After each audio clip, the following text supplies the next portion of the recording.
Yo digo que el peor enemigo del ser humano es el miedo. Y todos esos miedos, todas esas ansiedades, todas esas circunstancias adversas, pues aprendí a llevarlas y aprendí a sobrellevarlas, pues tomándolas como lo que son, ¿no? Que yo digo que cuando estás en un ruedo, pues lo único que te queda es dar lo mejor de ti y hacer lo que te toca, ¿no? Que para mí de eso se trata la vida.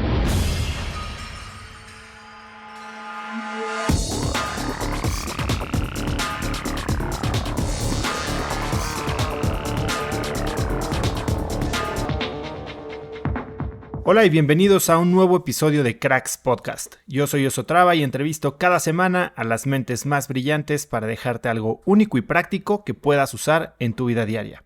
Hoy tengo como invitado a Gerardo Gaya. Gerardo es presidente ejecutivo y fundador de Iluminemos de Azul AC, una asociación sin fines de lucro que fomenta la inclusión de las personas con autismo a través de la visibilización y concientización. Además, es conferencista y ponente en temas como diversidad e inclusión laboral, innovación en filantropía, resiliencia en la familia, empoderamiento de padres, entre muchos otros. Hoy, Gerardo y yo hablamos de cómo un camino profesional muy poco convencional lo preparó para enfrentar el reto personal más grande de su vida, de innovación en la manera en que organizaciones sociales pueden difundir su mensaje y, por supuesto, de autismo. Como nota, quiero comentarte algo. En la primera parte de la entrevista, Gerardo y yo hablamos de su experiencia como torero profesional. Y antes de que lo juzgues o decidas abandonar la entrevista por no estar de acuerdo con esa práctica, que es entendible, te invito a que veas más allá de ese aspecto de su persona y te permitas conocer el gran valor que puede traer a tu vida, como lo ha hecho con la vida de millones de personas a través de su fundación y de sus conferencias. Como yo siempre te digo, no tienes que estar de acuerdo con todo de una persona para poder aprender algo de ella. Pero bueno, antes de empezar, este episodio es presentado por GBM Plus. Uno de los temas que más se repiten con mis invitados en el podcast es el poder del interés compuesto tanto en cuestión de hábitos como en la construcción de riqueza personal. Esto es algo que pude ver yo de primera mano en los años que trabajé en el mundo financiero en Nueva York. Vi cómo las personas más afluentes de América Latina invierten su dinero en las empresas que cotizan en bolsa. Esto había sido muy difícil de hacer en México, pero los tiempos afortunadamente han cambiado. GBM Plus es la aplicación en la que puedes comprar y vender acciones de empresas nacionales e internacionales, invertir tu dinero y verlo crecer. Además, GBM Plus te permite tener tu dinero en efectivo, generando rendimientos y con disponibilidad diaria, y hasta puedes personalizar tus estrategias de inversión utilizando sus algoritmos inteligentes de manera muy sencilla. Si quieres empezar a invertir tu dinero y ponerlo a trabajar para ti, para la comunidad de Cracks Podcast, cuando abres tu cuenta de GBM Plus, te regalan tu primera acción de Ford. Para abrir tu cuenta, lo único que tienes que hacer es ir a cracks.la/GBM Plus. Una vez más, es cracks.la/GBM Plus. Y este episodio es presentado por mi programa de productividad Crack del Tiempo. Si llevas ya un tiempo siguiéndome y oyendo Cracks, sabes que la productividad y el manejo del tiempo es algo a lo que yo le doy muchísima importancia. Me importa tanto porque llegó el día en que me di cuenta que por más de que estaba ocupado todo el tiempo, simplemente no estaba logrando las cosas que verdaderamente me importaban y eso me tenía lleno de frustración. Tal vez te ha pasado que fijas propósitos de año nuevo y a tan solo unos días del inicio de año no has ni siquiera empezado a trabajar en ellos o incluso ya hasta los abandonaste. ¿Por qué no hacer este año un poquito diferente? Crack del Tiempo es un programa que desarrollé con una metodología probada para ayudarte a lograr tus objetivos profesionales más grandes mientras creas más tiempo para tu vida personal. Te voy a enseñar a eliminar sin piedad las tareas que no te acercan a tus metas, a crear más tiempo para ti sin sacrificar tu desempeño y a encontrar la gran motivación que necesitas para hacer un home run con todos tus propósitos de año nuevo. Para empezar, simplemente ve a crackdeltiempo.com y empieza a generar resultados el día de hoy. Y con eso, ahora sí vamos a mi motivadora entrevista con Gerardo Gaya. Mi querido Gerardo, muchas gracias por aceptar estar aquí hoy, 24 de diciembre, tomarte tiempo para platicar conmigo y contarme un poquito de toda esta historia que has pasado. ¿Cómo estás? Muy bien, muy contento de estar platicando contigo. Gerardo, hay mucho que queremos hablar y ciertamente nos vamos a meter a un tema del que creo que pocos conocen bien, que es el tema del autismo. Pero antes de llegar ahí, me encantaría que me contaras por qué conoces a David Silvetti y qué has aprendido de él. Uy, mira, viví con David. Hace 20 años, 25 años, fui torero profesional. Eh, Tuve una carrera, la verdad, medio express, padre, estuve 6 años toreando y en esa, pues ahora sí que búsqueda que encontraba, que busqué que nos inmersimos los toreros, viví con David Silvetti un año y medio, conviví con él, vivimos juntos un año y fue una persona para mí creo que muy importante por el hecho David era muy místico, era muy espiritual, un cuate que estaba muy metido en temas de psicología deportiva, nos metió mucha preparación física, mucho tema de espiritualidad, pero también nos llevó a un límite muy padre en el entrenamiento y fue quien me introdujo en todo este tema de meditación y estar en tiempo presente, porque David decía una cosa muy padre, ¿no? De cómo un ejercicio en el que estás en el filo de la vida o de la muerte y tienes que gozarlo para transmitir, ¿no? Y fue una persona para mí, la verdad, sumamente importante y hoy tengo una muy buena amistad con su hijo, con Diego Silvetti. Y no, ¿qué te puedo decir de David? Era un cuate con una espiritualidad, todo vocación, de una fe impresionante y te digo, me metió a mí, fue pues el que me empezó a meter mucho en un tema muy disciplinado, muy de meditación y de que la preparación para la vida y para el toreo, pues era mucho más allá que la preparación física y entrenar y demás, ¿no? Sino era sacar lo mejor de ti y la única manera de lograr, estando en un ruedo, poder disfrutar, poder gozar y poder transmitir, era estando en tiempo presente, ¿no? Y fue una persona, la verdad, a la cual yo le tengo mucho cariño y muchos recuerdos. Cuéntame un poquito más de esto que me dices de psicología del deporte y la importancia de la espiritualidad cuando estás arriesgando la vida. Mira, yo digo que el toro es un ejercicio más espiritual que otra cosa, ¿no? Porque tienes que tener algo que decir, o sea, no basta con que seas un buen torero, no basta con que seas valiente, no basta con muchas cosas, ¿no? Sino tienes que tener algo que decir y para tener algo que decir tienes que trabajar mucho contigo, ¿no? Te enfrentas a tus propios miedos, te enfrentas a los límites que creías que tenías para empujarlos y te lleva a, pues, como dice el libro de The Rise of Superman, que no sé si lo has leído, que es una Claro, de maravilla, Steven Kotler. ¿no? Que dice, oye, a ver, si ahora sí que ultimate performance es, si no das lo mejor de ti, te matan, ¿no?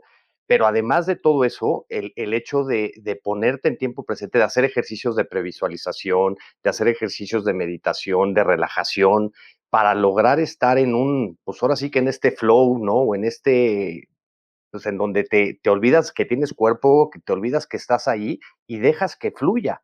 Y solo estás reaccionando ante lo que tú quieres transmitir con el público ahí, ¿no? Y con un toro, pues que si no te pones, ahora sí que si no estás ahí al 100 pues te puede costar la vida, ¿no? Cuéntame un poquito de estos ejercicios de previsualización. ¿Cómo sucedían en ese momento y si es algo que has llevado contigo post carrera taurina?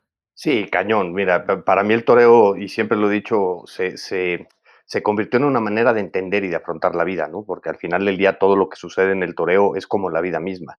Y cuando este tipo de ejercicios que nos enseñaron, porque teníamos un preparador físico, íbamos a terapia de grupo, teníamos un psicólogo, además de todo lo que hacíamos con David en temas de meditación, y era un tema de previsualizar, ¿no? Obviamente, yo digo que el peor enemigo del ser humano es el miedo, ¿no?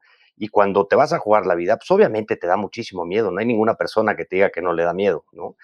Pero previsualizando y anticipándote a lo que puedes vivir de todas esas situaciones, y haz de cuenta, nosotros desde días antes de obviamente torear, estabas ya pensando en cómo te vestías, dónde estabas tu cuarto, o sea, porque el vestirte de torero es un ritual, es un ejercicio y un ritual, la verdad, muy padre, muy íntimo, ¿no?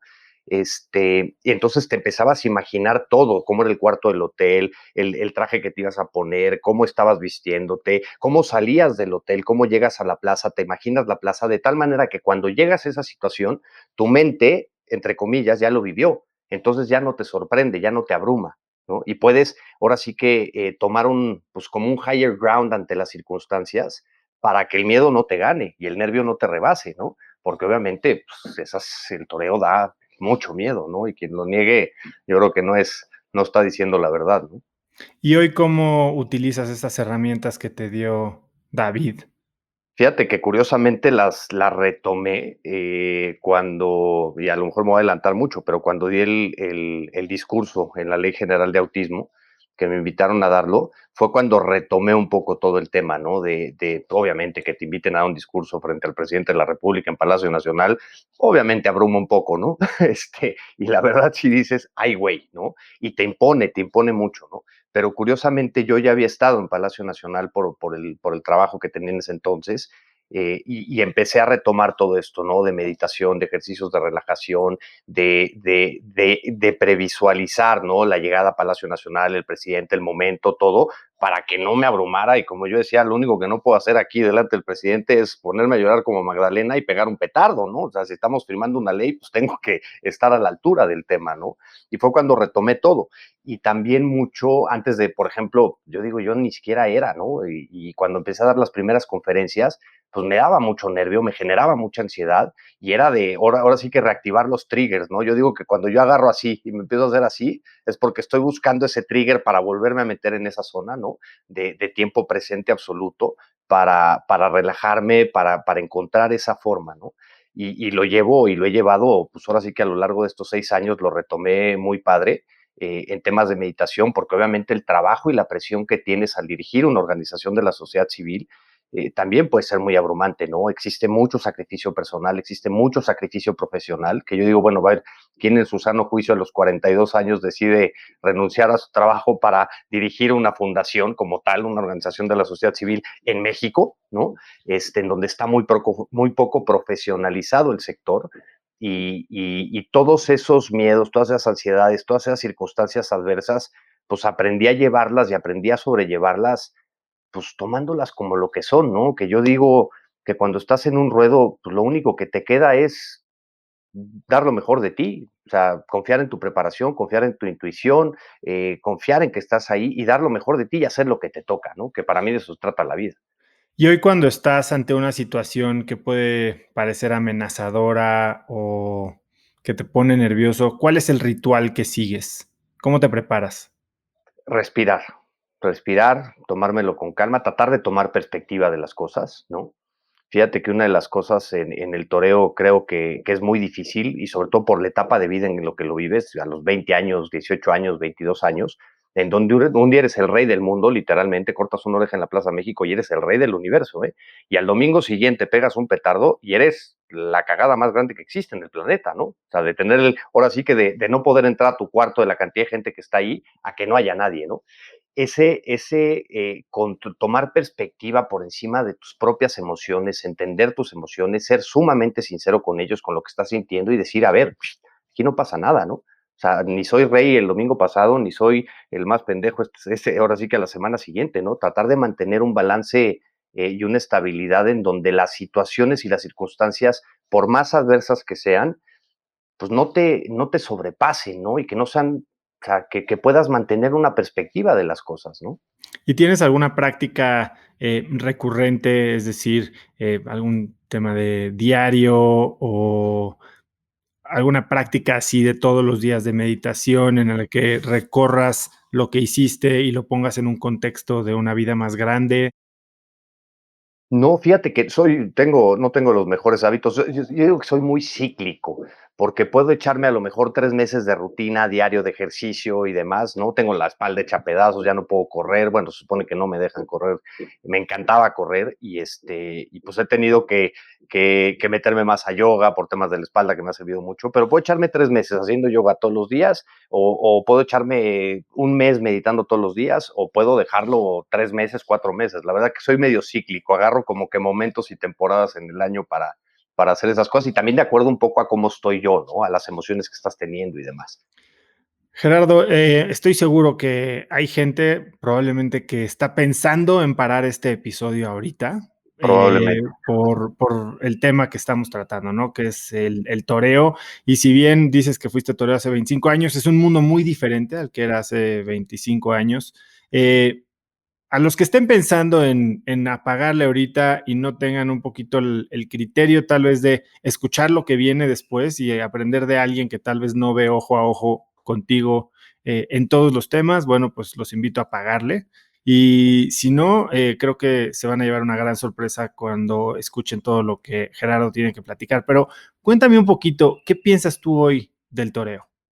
Mira, el toreo para mí, como te decía, ha sido una manera de entender y de afrontar la vida, ¿no? Para mí es un ejercicio el cual respeto muchísimo, es una actividad que a mí me apasionaba muchísimo, la vida del campo, mucho más allá. Mira, el toreo oso va mucho más allá de meter un toro en la plaza y matarlo. La verdad, ¿no? Y con cualquier torero que puedas platicar, te puede decir exactamente lo mismo. O sea, nosotros respetamos a los animales a un nivel que para muchas personas puede sonar incongruente lo que digo, ¿no? Pero respetamos a la naturaleza y a los animales de una manera impresionante. O sea, para nosotros el toro, o sea, vamos, el acto de la corrida de toros es un ritual, ¿no?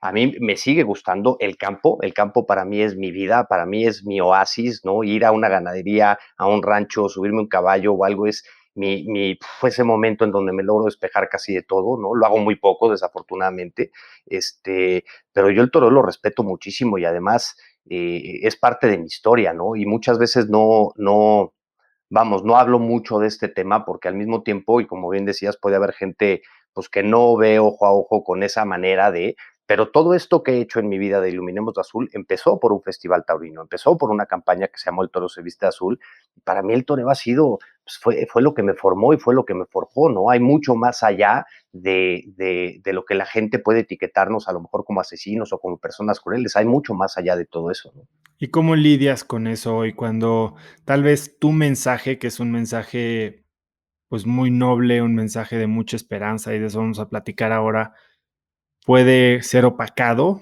por un pasado o tal vez un presente, ¿no? De una visión o una preferencia o una afición por algo que hoy ya no está tan bien visto? ¿Cómo concilias esas dos cosas?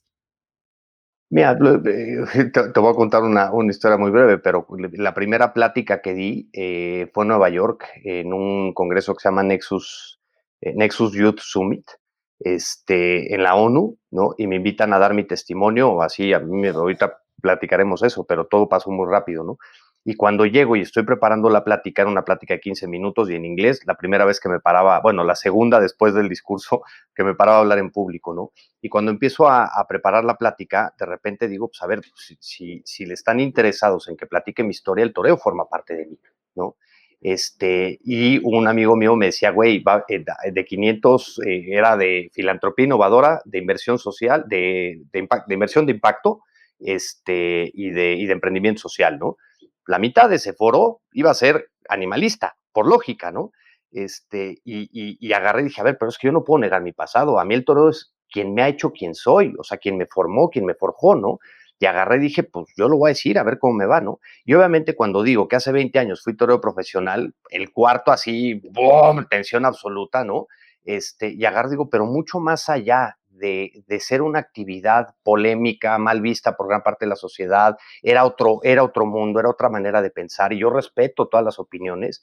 Digo, oye, mucho más allá de eso, para mí el toreo se volvió una manera de entender y de afrontar la vida, de empujar mis límites, de afrontar mis miedos, de llevarme pues a enfrentar situaciones de vida o muerte por elección propia, ¿no? Que me permitió sacar lo mejor de mí. Y ahí empieza todo, ¿no? Y ahí empieza mi historia. Y digo, no, yo no lo puedo negar, jamás voy a negar que fui torero cuando me dio lo que soy, ¿no? O sea, como persona, fue lo que me forjó. Y obviamente para muchas personas, hombre, ya no lo hago, ¿no? Ya no voy a una plaza, ya no toreo, ¿no? A veces sí por no poner en riesgo, por no poner en el ojo del huracán, este hijo de la fregada y demás, ¿no? Pero en el campo voy y de repente toreo vacas, tengo muchos amigos toreros con quien tengo una relación muy padre, y pues trato de mantener un equilibrio en eso. Yo no tengo por qué negar parte de mi historia a pesar de las creencias de cualquier persona, que para mí lo malo no es que no te gusten los toros o que estés en contra de las corridas de toros, ¿no? Para mí lo malo es que a mí me taches como asesino o que me tache, que tengas un prejuicio de mí por algo que hice en el pasado, que había una afición y que además está permitido y que todo lo que tú quieras, ¿no? Y era otra manera de pensar. Claro. Ahora, acabas de hablar de arriesgar tu vida de forma voluntaria. Y tú ciertamente la arriesgaste y fuiste cornado. Y fuiste cornado y saliste a torear otra vez. Cuéntame Sí. un poco qué pasaba por tu mente, ¿cómo se vive un momento de esos? Fíjate que tienes tan asumido, y no sabes qué padre, porque esto lo he platicado a lo mejor con pilotos de coches, de NASCAR, lo he platicado incluso con un quarterback campeón del Super Bowl de fútbol americano de hace años, con Mark Ripien, y he platicado de esto con ellos. Tienes tan asumido el riesgo y tienes tan asumido que viene con, ¿no? O sea, a ver, vas a torear, te puede matar un toro. O sea, no es que no te dé miedo la muerte, es que lo tienes tan aceptado y tan asumido el riesgo que tú estás tomando, que es más, yo dejé de torear el día que me importó que me lastimara un toro, ¿no? Estás tan metido en el tema y tan ahí, tan ese momento, pues que es muy íntimo. En Aguascalientes, el primer toro de la tarde, en el tercer muletazo, me agarra y pum, vale, me mete 15 centímetros en una pierna, ¿no? Me paro, ¿no? Me veo el boquete, duele como el demonio, arde como el demonio, ¿no? Y sientes la pata que como si estuviera así, como si no jalara, ¿no? Y cuando volteo, llegan todo el mundo corriendo, agarro y digo, a ver, chéquenle, ¿no? No sangraba y dije, pues no es tan grave, ¿no? Pónganme un palacate, pónganme una venda, apriétenle, ¿no? Seguí toreando, le corto una oreja, me va muy bien, voy dando la vuelta al ruedo ahí de cojito como podía, ¿no? Y me meten a la enfermería y me dicen, oye, ya vámonos al hospital. Les digo, quietos, a ver, pues es el primero, hay otro ahí, ¿no? Yo no me voy de aquí. Entonces, o me operas ahorita o me operas en la noche, ¿no? Y todo el mundo ya sabe, estás loco, no sé qué, no sé qué. Y si algo tenemos los toreros es que tenemos tan asumido el riesgo en esos momentos que dices, a ver, quietos todos, aquí no pasa nada, ¿no? O sea, imagínate qué padre es, y digo padre y difícil, que tú eres la única persona que no se puede apanicar, ¿no? No se puede emocionar para que no te gane la emoción y tienes que provocar que la gente se emocione, tienes que provocar que la gente se apanique, ¿no? Cuando toreas, o sea, tiene que haber ese momento así de tensión y tú eres el único que tiene que controlar eso, ¿no?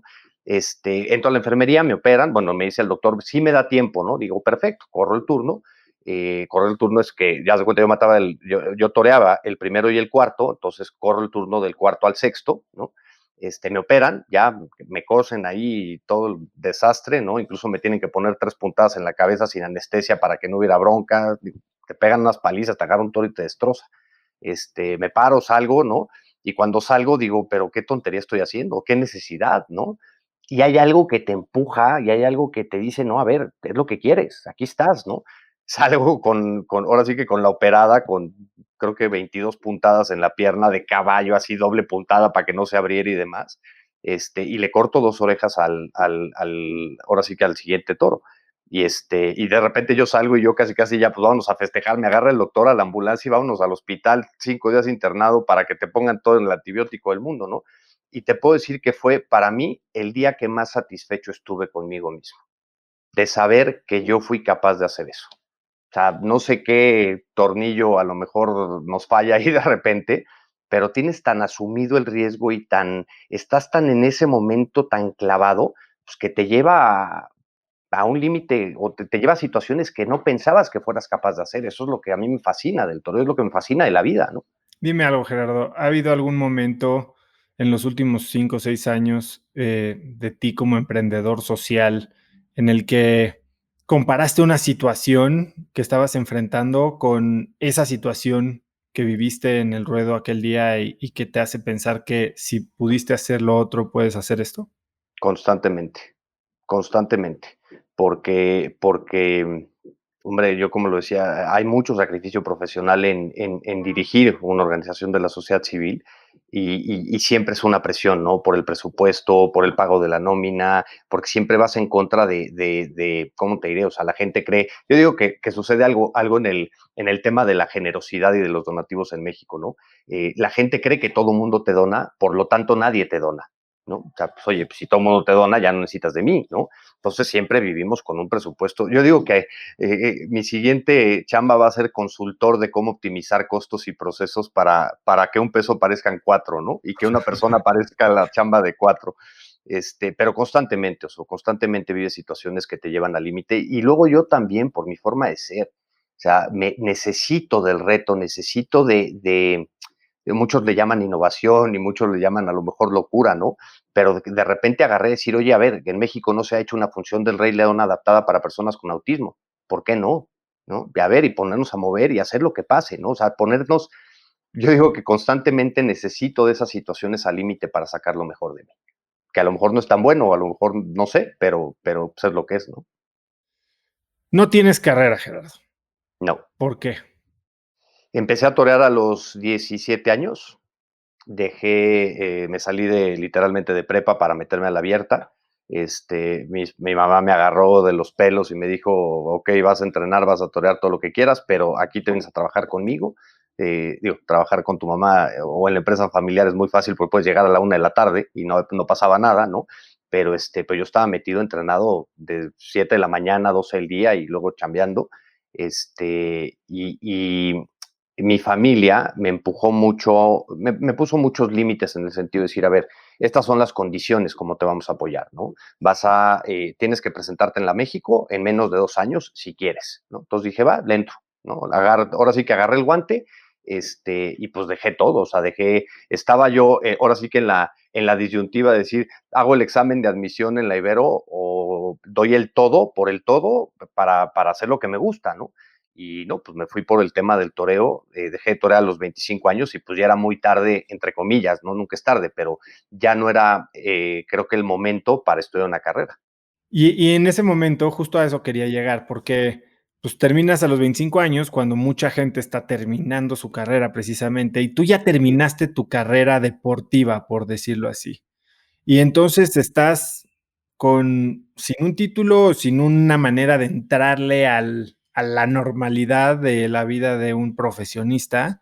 Y por otro lado, traes una experiencia que muy poca gente en el mundo tiene con todos los aprendizajes que me acabas de decir. ¿Tú cómo piensas hoy sobre la educación en sí? Hace poco platicaba con Patricio Bichara, que es fundador de una neouniversidad que se llama Collective Academy, y hablamos de cómo ya cada vez los títulos valen menos, ¿no? Y tú aprovechaste esta experiencia para mostrarte como alguien diferente y como alguien valioso en un mercado que no tenía nada que ver. Fíjate que yo dejar de torear fue muy circunstancial porque eh, dejo todo, me voy a vivir un rancho 1 año con David Silvetti, me voy a España a vivir después. Increíble, toreo en una plaza de primera. Yo cumplí, digamos, mis 4 objetivos, ¿no? Que era debutar en la Plaza México en menos de 2 años, torear un festival vestido de charro en España con figuras del toreo, debutar en una plaza de primera en España y tomar la alternativa, ¿no? Regreso de España, todavía sin tomar la alternativa, me pegan la cornada, ya no puedo torear en la México esa temporada, y de repente y yo digo, es donde me considero una persona muy inquieta, por no tener nada que hacer, literalmente, siempre me gustaron las computadoras, me encantaba, tenía cierta facilidad, me meto un diplomado en la Ibero de desarrollo de sistemas y bases de datos, ¿no? Por no tener nada que hacer. Y eso me fue llevando a empezar a hacer páginas de internet, empezar a asesorar a algunos amigos en sus páginas de internet. Y de repente un cuate mío me dice, oye, ármame un business plan para mi empresa, ¿no? Para hacer un portal de salud. Y yo digo, ¿y qué es un business plan, cabrón? Yo soy torero, ¿no? No tenía ni idea. Y le digo, no te preocupes, yo me encargo, ¿no? Y pues a la biblioteca a decir, hacemos el business plan. Lo vende este cuate y me contratan, ahora sí que como responsable del portal, y fue muy fácil el hecho de repente decir, oye, pues iba en paralelo, ¿no? Toreaba, además, tomo la alternativa ya trabajando, y de repente me empezó a ilusionar muchísimo, ahora sí que el trabajo y el proyecto que estaba realizando, ¿no? Ahora sí que empecé a llegar cada vez más temprano a la oficina y entrenar menos. Y de ahí, pues fue relativamente fácil el inicio. Claro, después fue un poco complicado porque hace a lo mejor 15 años no se tenía este mindset de que el título no importa. Y yo sabía que iba a ser un reto en mi vida fuertísimo, ¿no? El hecho de no tener una carrera, un título universitario, que me iba a poder poner en situaciones de desventaja, pero al mismo tiempo, pues las ventajas que yo tenía de ser autodidacta y de tener una formación en donde, pues la verdad te vuelves hasta cierto punto muy osado para tomar decisiones, ¿no? Ahora, quiero llevar esto a 2020, ¿no? Este año mucha gente está terminando su carrera, mucha gente se quedó sin trabajo y tal vez los planes que tenía se borraron del mapa, ¿no? O sea, ya no existen las oportunidades que creyeron tener justo hace un año, cuando estaban preparando sus propósitos de año nuevo. ¿Tú qué le dirías a alguien cómo aprovechar tal vez este cambio de ritmo o estas pausas para reconectar con lo que tal vez debería de estar haciendo o esas cosas que tal vez no estaban tan obvias que se podían hacer? Y yo de repente, el año pasado le invertimos una cantidad de tiempo a temas de planeación estratégica y demás, y en marzo me empecé a reír de ello, ¿no? Obviamente, y en abril decía, tírala a la basura, porque ya no sirve de nada.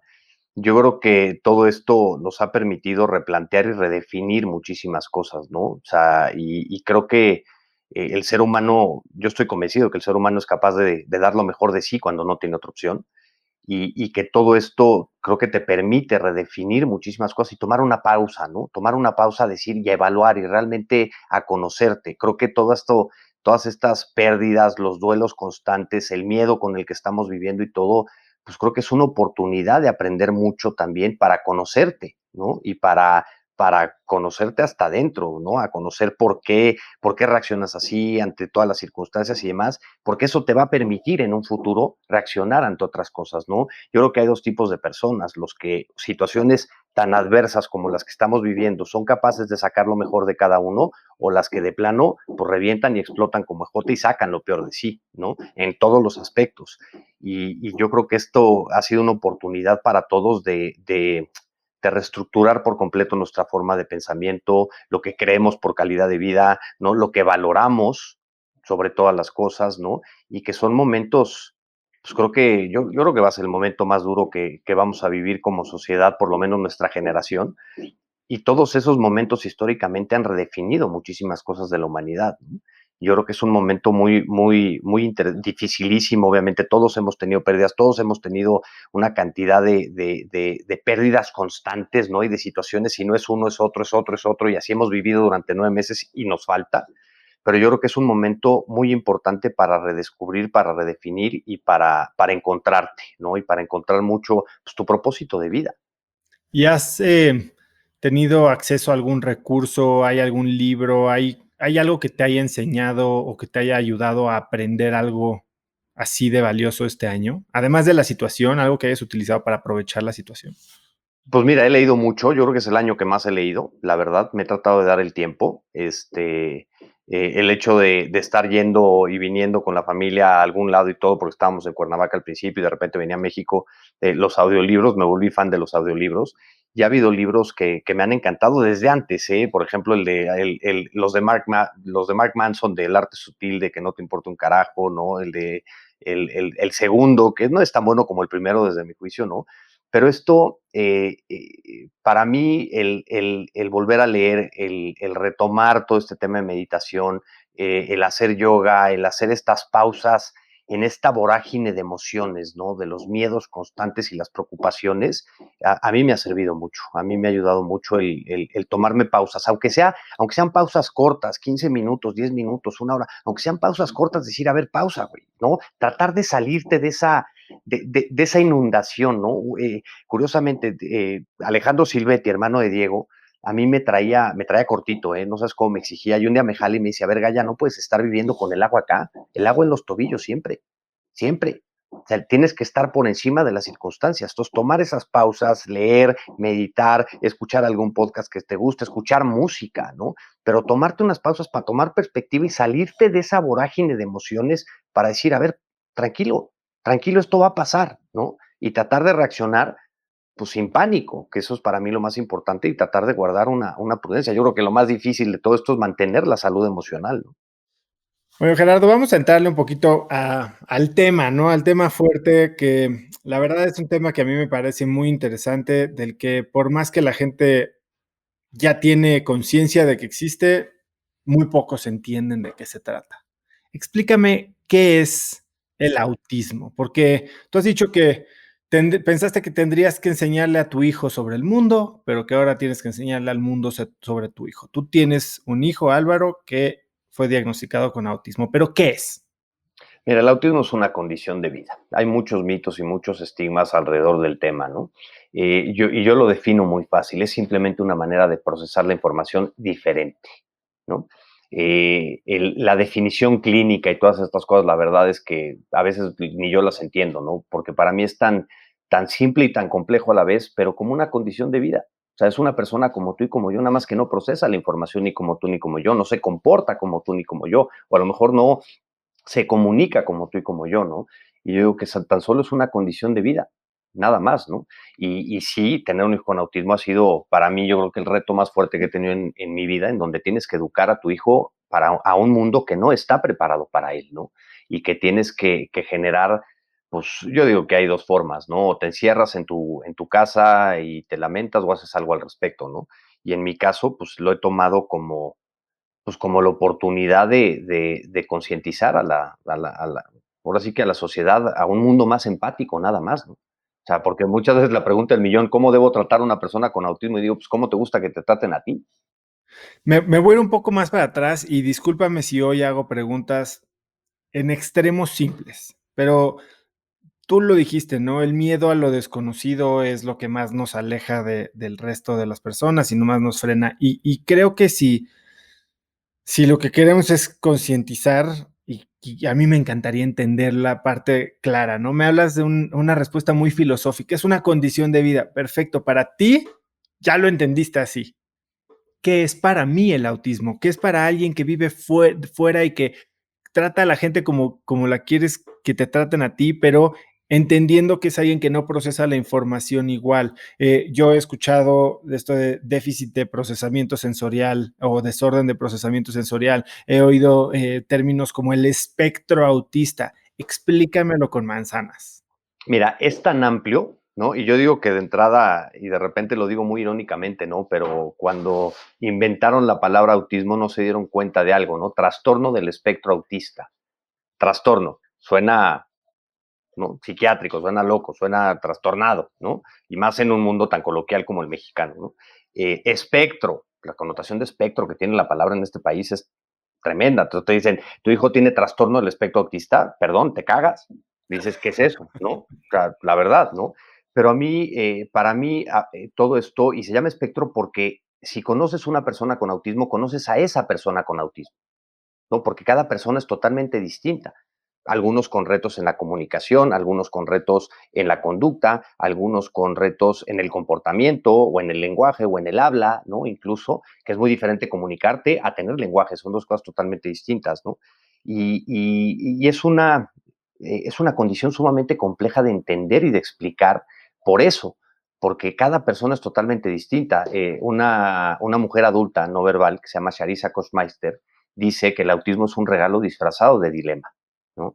Es una condición de vida que hace que las personas se comporten, procesen la información de manera distinta, que distinta no significa ni bien ni mal, pero vienen a retarlo a todo aquello que consideramos normal, ¿no? Porque son personas a lo mejor con un pensamiento sumamente literal o sumamente concreto. Si a una persona con autismo le dices, oye, siento mariposas en el estómago, se va a imaginar, va a ver las mariposas y va a decir cómo tienes mariposas en el estómago, ¿no? O sea, o de repente, oye, están cayendo ranas del cielo cuando está lloviendo mucho, están cayendo sapos, se va a asomar y va a decir cómo que están cayendo sapos, ¿no? Son muy literales en su manera de procesar la información, ¿no? Pero yo digo, son personas como tú y como yo. ¿Y cómo se diagnostica? ¿Cómo te das cuenta que alguien tiene esto? Es muy complejo el diagnóstico porque de entrada son instrumentos de evaluación, ¿no? O sea, son instrumentos estandarizados internacionalmente que agarran un papelito y te empiezan a calificar, ¿no? Habilidades y cosas, comunicación, comportamiento y demás. Pero muchas veces ese diagnóstico está sujeto al criterio de la evaluación o al criterio del evaluador, ¿no? Entonces, hay un gran debate de quién es la persona que tiene que diagnosticar el autismo, si psiquiatra, si neurólogo, si psicólogo, si terapeuta, ¿no? Pero tiene que ser ahora sí que entre muchos, ¿no? Porque juega la parte sí neurológica, sí psiquiátrica, pero también psicológica y también del terapeuta, ¿no? Y se diagnostica a través de observación, a través de conductas, y depende también del grado de autismo. Se habla que hay 3 grados, ¿no? Ahora sí que el leve, el moderado y el severo. Yo, cuando me preguntan a mí cuántos grados de autismo hay, digo como tantas personas con autismo en el mundo, porque cada persona es totalmente distinta, ¿no? Pero hay personas con autismo que pueden tener una funcionalidad en el lenguaje, ¿no? Y hay personas que no. O O sea, y lo muy difícil del autismo, que yo digo, el autismo es todo aquello que la ciencia ha puesto, todo lo que desconoce lo mete dentro del trastorno del espectro autista, todo, ¿no? O sea, todo lo que no entiende va para allá, va para allá, va para allá, ¿no? Y es sumamente complejo tanto de explicar como de entender, como de evaluar, como de diagnosticar, porque un autismo leve puede pasar toda su vida. Hay adultos hoy de 40 y tantos años que son diagnosticados con Asperger, que el Asperger forma parte del espectro autista, pero pues pasaron por la vida sin un diagnóstico, a lo mejor siendo los raros, siendo los diferentes, el cuate que tenía intereses ahí medio extraños, o el cuate que a los 35 años a lo mejor es fan yo qué sé, de los Legos todavía, porque le encantan los Legos y le da igual, ¿no? Pero hemos tenido casos de diagnósticos a los 60 años. Luego hay un autismo más moderado, ¿no? En donde, perdón, sí, bueno, moderado, en donde ya tienen más retos a lo mejor en el lenguaje, a lo mejor en la comunicación, a lo mejor en el comportamiento. Y luego también hay un autismo severo en donde sí representa muchísimos retos en todos los aspectos, ¿no? En la conducta, en el lenguaje, en la comunicación y demás. Y hace mucho tiempo, bueno, no mucho, hace 15 años, se confundía el autismo con discapacidad intelectual. Y de hecho en Estados Unidos sucede un fenómeno muy curioso en donde al perfeccionar los modelos de diagnóstico y al haber más apertura también de parte de los padres a hablar del tema, al haber más conciencia social y al perfeccionar sobre todo los modelos de diagnóstico, la prevalencia de autismo empieza a subir, pero la discapacidad intelectual empieza a bajar. Porque hoy nos damos cuenta y hoy entendemos que puede haber personas con autismo que considerábamos fuerte, o sea, que considerábamos grave, profundo, que no hablaban, ¿no? Y las teníamos tachadas como discapacidad intelectual. Y resulta que esa misma persona con herramientas de tecnología tienen coeficientes intelectuales por arriba de 130, por arriba de 140. Nada más que no pueden hablar. Y a través de herramientas, tablets y demás, resulta que se pueden comunicar y son brillantes. Entonces, es sumamente complejo todo este. Hablaste de diagnóstico. Ahora háblame un poco ahí. Existe y no sé si la palabra está bien usada, tratamiento. Se trata, ¿cuál, qué puede esperar o cómo evoluciona una persona con autismo? Fíjate que de las primeras conferencias que yo escuché de autismo hace 8 años, por ahí, de un cuate, Michael Alessandri, de la Universidad de Miami, que trajeron a México y tuve la oportunidad de oírlo, recién nos dieron el diagnóstico, que ha sido de las mejores cosas que me ha pasado. Me dijo una cosa muy fuerte, que dijo, a ver, el diagnóstico es por comportamiento. Si se ve el comportamiento, ¿se va el diagnóstico? ¿No? Porque a través de intervención terapéutica logras revertir, entre comillas, ¿no? Algunos de los efectos del autismo en la comunicación, en el comportamiento, en el procesamiento sensorial, ¿no? Y pueden mejorar muchos aspectos, ¿no? Porque a través de diferentes técnicas de intervención terapéutica logras hacer que una persona desarrolle habilidades, desarrolle competencias, y cuando digo habilidades, habilidades sociales, habilidades de comunicación, ¿no? A regularse, a autorregularse. Todas las personas tenemos retos sensoriales. Si no, no existirían los enólogos de entrada, ¿no? Cuando hablamos de integración sensorial, hablamos de hipersensibilidad o de hiposensibilidad. ¿Qué tiene un enólogo? ¿Qué tiene un perfumólogo, no? O sea, huele y dice, oye, ¿cómo se llama? No sé, huele a tal, ¿no? O sea, es una hipersensibilidad en el olfato. Eso es un tema de integración sensorial, ¿no? Pero el chiste es que con intervención terapéutica logramos pues, ¿cómo te diré? Mejorar la calidad de vida de las personas. ¿Cómo te diste cuenta tú que Álvaro tenía autismo o que había algo diferente? Mira, desde los, ¿qué te late? 12 meses de edad más o menos sospechábamos que algo no venía bien, ¿no? Mi hija mayor, Inés, tenía algunos retos sensoriales que ya no los habían diagnosticado y demás. Y cuando yo volteaba a ver a Álvaro, decía, viene en versión recargada, ¿eh? Y veíamos que algo no venía bien. Y empezamos, pues ahora sí que a actuar, ¿no? Sobre todas las cosas. Que yo digo, mira, para mí lo importante no es el diagnóstico, para mí lo importante es qué estás haciendo al respecto, ¿no? Y cuando empezamos a sospechar que algo no iba bien, porque, por ejemplo, tenía intereses considerados atípicos, ¿no? Le encantaba la música, pero le encantaba la música que agarraba las bocinas y se podía quedar así escuchando música en el iPad o en el iPhone 3 horas, ¿no? Y se me seguía escuchando la música, claro, al principio como papá dices, ay, qué buena onda, le encanta la música, ¿no? pero cuando pasan 3 horas y está ahí, dices, algo no está bien, ¿no? Empezamos a ver que tenía muchos retos en la comunicación, en el lenguaje, y desde los 18 meses empezamos a intervenir con terapia de neurodesarrollo, con terapia orofacial, con terapia oromotor, y a los 2 años, 6, 7 meses nos confirmaron el diagnóstico y a partir de ahí pues ya tomamos un rumbo, ¿no? Dices que de repente se te derrumban tus expectativas y tu imagen de la paternidad. Cuéntame un poquito de cómo fue la experiencia de sentir que algo no estaba bien y después enterarte que tus ideas eran correctas. Mira, yo lo ejemplifico con un sartenazo en la jeta, ¿no? Literalmente. O sea, en donde pues nadie, obviamente nadie quiere recibir. Y aparte el desconocimiento que existe, ojo, el desconocimiento de que existe acerca del autismo, yo digo, ahora sí que de big A, ¿no? Te dan el diagnóstico autismo y se te viene la palabra A así encima, pero por un tema de falta de información y desconocimiento. No digo que sea fácil, no digo que no sea difícil, ¿no? Es muy complejo y muy duro, pero al tener mayor información te permite, ¿cómo te diré?, entenderlo y comprenderlo mejor, ¿no? Para mí, mucho más allá del diagnóstico era el qué vamos a hacer al respecto. Ok, tiene autismo, tiene nombre y apellido lo que tiene, perfecto. ¿Qué hacemos?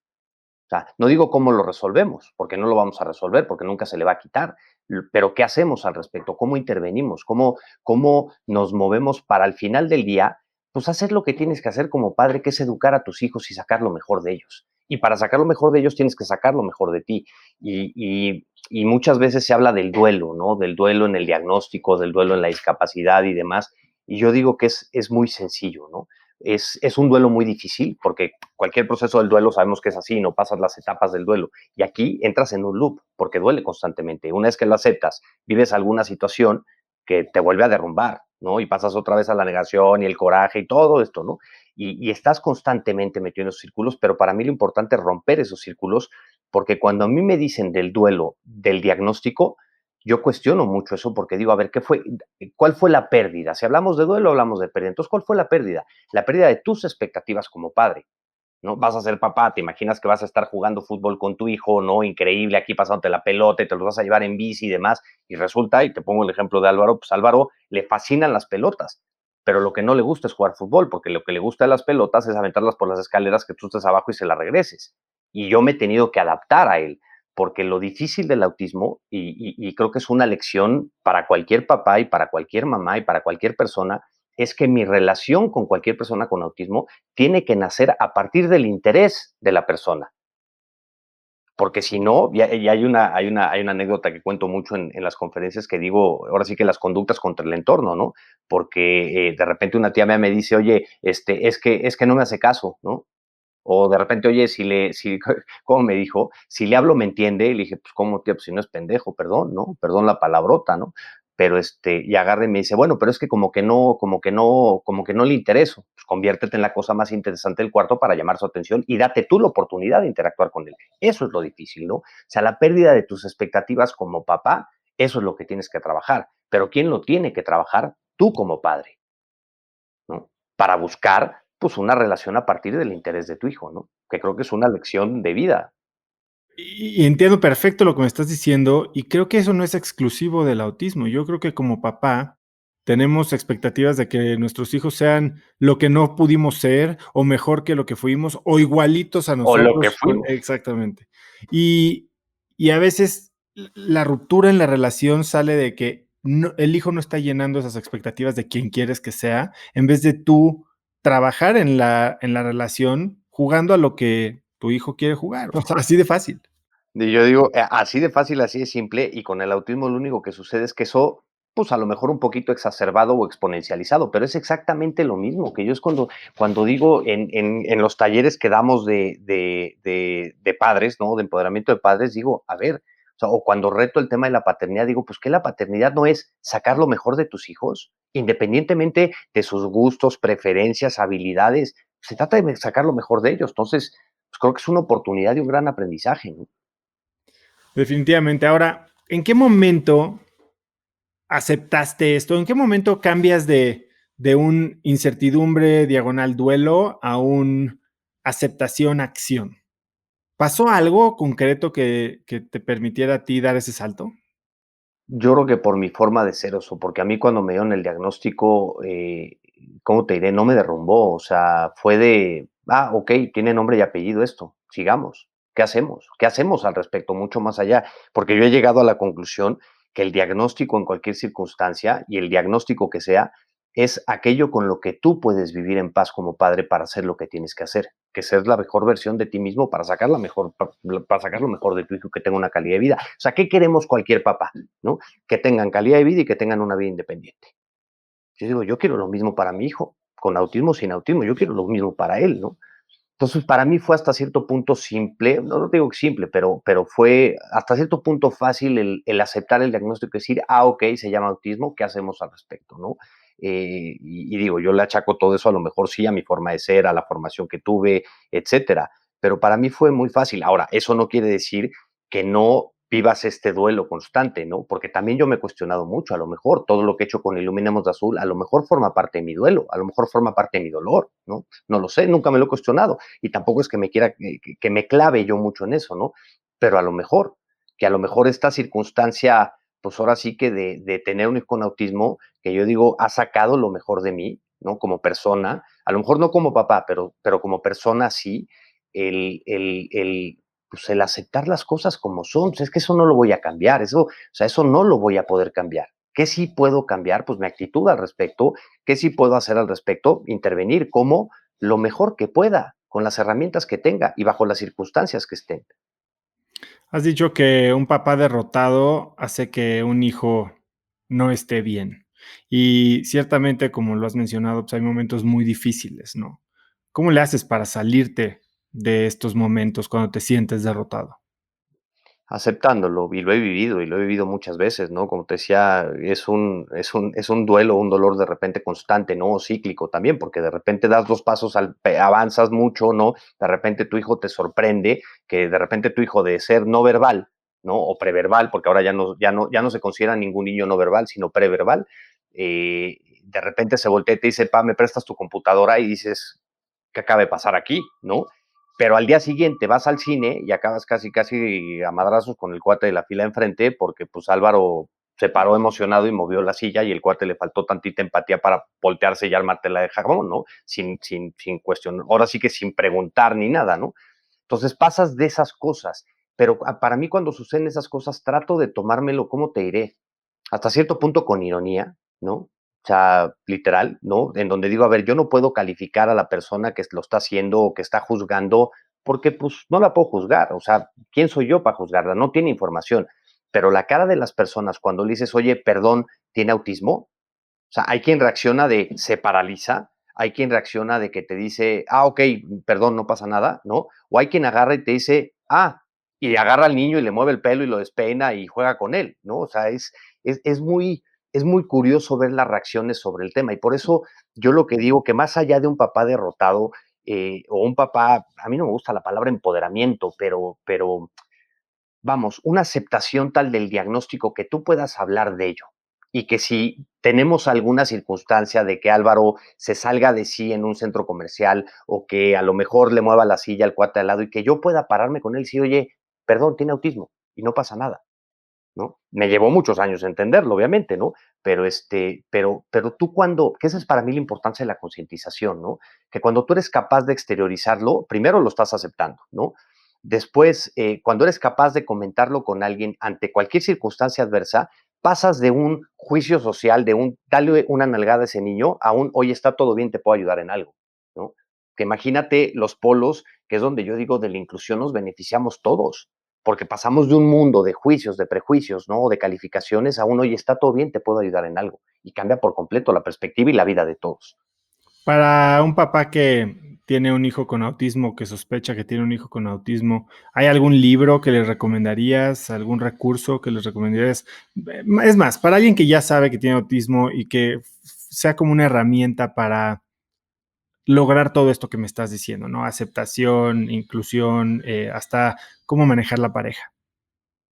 Hay muchísimas. Mira, afortunadamente hoy la falta de información ya no es un problema. No, hay muchísimos libros. Digo, te puedo decir parte de mis favoritos. Hay uno que se llama La razón por la que salto, The Reason I Jump, que es el testimonio de un adulto no verbal con autismo, que escribió un libro.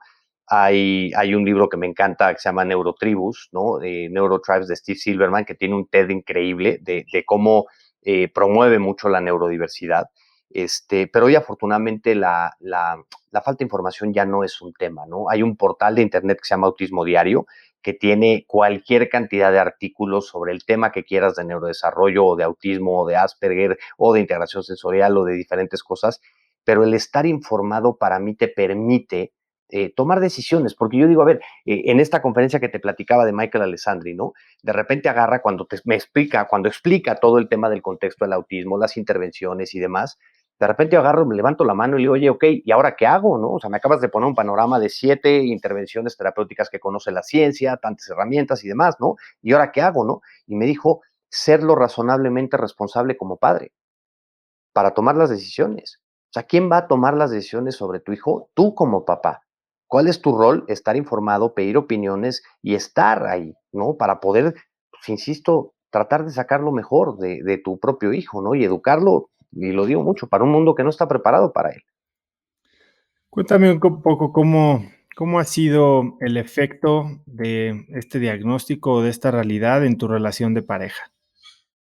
Muy fuerte, la verdad, muy fuerte, porque pues ahora sí que cada quien, cada quien vive sus momentos como, pues, como mejor puede, ¿no? Y yo digo que una de las cosas que más aprendí del toreo fue que en mi miedo y en mi dolor mando yo, ¿no? Y no puedo juzgar la manera de vivir o de vivir sus duelos, sus dolores a la otra persona, ¿no? Obviamente te paraliza y te puede, vamos, te puede destruir parejas, ¿no? En mi caso, creo que cualquiera de los dos lo ha llevado lo mejor que puede, la verdad, y que lo hemos hablado muchísimo, ¿no? Y hablando mucho sobre el tema y tratando de sacarlo mejor, porque al final del día, mira, yo no juzgo a ningún papá respecto a lo que haga con su hijo de intervención terapéutica o biomédica o la alimentación o cualquier cosa, ¿no? O sea, ahora sí que con qué autoridad vas a decir esto está bien o esto está mal, porque al final del día los papás hacemos lo mejor que podemos con lo que tenemos enfrente. ¿Cuáles son los consejos o los peores consejos o los mitos más grandes que escuchas alrededor de este tema? Son muy divertidos, Oso, y tampoco juzgo a las personas, ¿eh? Pero cuando recibes un diagnóstico, pues obviamente amigos, familia, pues también se ponen a investigar, ¿no? Y de repente te mandan a un artículo por ahí de algún blog, que veto a saber de dónde salió, que si el exceso de brócoli, daba no sé qué, ¿no? O de repente, no, un día nosotros nos dijeron, compra un perico, ¿no? Literal, y las semillas, las cáscaras de las semillas, se las das para que hable. Te dices, ¿cómo? O sea, hay una cantidad de mitos en el tema y de cosas, y al final del día te aferras de lo que puedas, ¿eh? Y yo lo que digo mucho al final del día, pues no te peleas con el éxito, ¿no? Oye, si compraste un perico y les estás dando las semillas y habla, brother, síguele, güey, ¿no? Sí, Si, exacto. si el incrementar la ingesta de brócoli está funcionando, pues síguele, güey, pues qué más da, ¿no? Ahora sí que, mira, yo digo que mientras no sean temas invasivos, mientras no corran, ahora sí que pongas en riesgo la salud, ¿no? Pues al final del día nos aferramos a todo, a los imanes, a la energía, al reiki, al teta healing, a la intervención terapéutica, a todo. Has probado todo esto. Todo, bueno, todo, todo, todo, ¿Qué es todo. lo más extremo que has probado? Lo más extremo, ¿cómo se llamaba esto? Hijo, no me acuerdo, pero eso no fue con Álvaro, eso fue con Inés, no me acuerdo, ¿cómo se llamaba esto? No me acuerdo, era craneosacral, una terapia craneosacral, creo que era, sí. Acabamos un día en más allá de Toluca, no me acuerdo cómo se llama el lugar donde fuimos, en un retiro de estos de terapia canosacral y demás, y sí fue de repente, terminando de ahí nos volteábamos a ver mi esposa y yo y decíamos, ¿qué hacemos aquí, ¿En güey? qué O sea, consistía la ¿cómo terapia? acabamos aquí? Literal, o sea, un masaje acá y un tema de energía y demás, y vete a saber si funcionó o no, o sea, Inés, mi hija, tenía muchos temas de reflujo, ¿no? No sé si funcionó o no, pero digo, pues al final del día te aferras a lo que puedas, a lo que crees. Hay quien se aferra a la religión, hay quien se aferra al misticismo, ¿no? A las terapias de energía, reikis, teta healings, etcétera, ¿no? O de repente hay gente que, pues, ¿por qué no acabar en un tema de terapia canosacral o de terapia de imanes o de cosas así, ¿no? Mira, mientras no sean invasivas, para mí es lo importante que, hombre, a nadie le cae mal un ratito de meditación, un retiro craneosacral, o sea, yo creo que no le viene mal a nadie, ¿no? Mientras no ponga en riesgo tu salud. Dices que a ti no te cambió la vida tener un hijo con autismo, pero que te cambió la vida tomar una decisión y actuar al respecto. Cuéntame un poquito, ¿en qué momento decides empezar Iluminemos de Azul? Fíjate que yo digo por andar de hocicón y por andar justamente poniéndote esas decisiones y retos o decretándolas o como digas, ¿no? Pero al vivir todas estas circunstancias en donde de veras digo, hoy creo y espero que menos para que nuestro trabajo haya servido de algo, ¿no? Pero el ir al cine, ir al teatro, un restaurante, puede ser la mejor experiencia o la peor, y en realidad depende del cuate de la mesa de al lado, o sea, literal, ¿no? De la empatía del cuate, cuando vas al cine, pues dependes de la butaca de al lado, de la butaca enfrente, ¿no?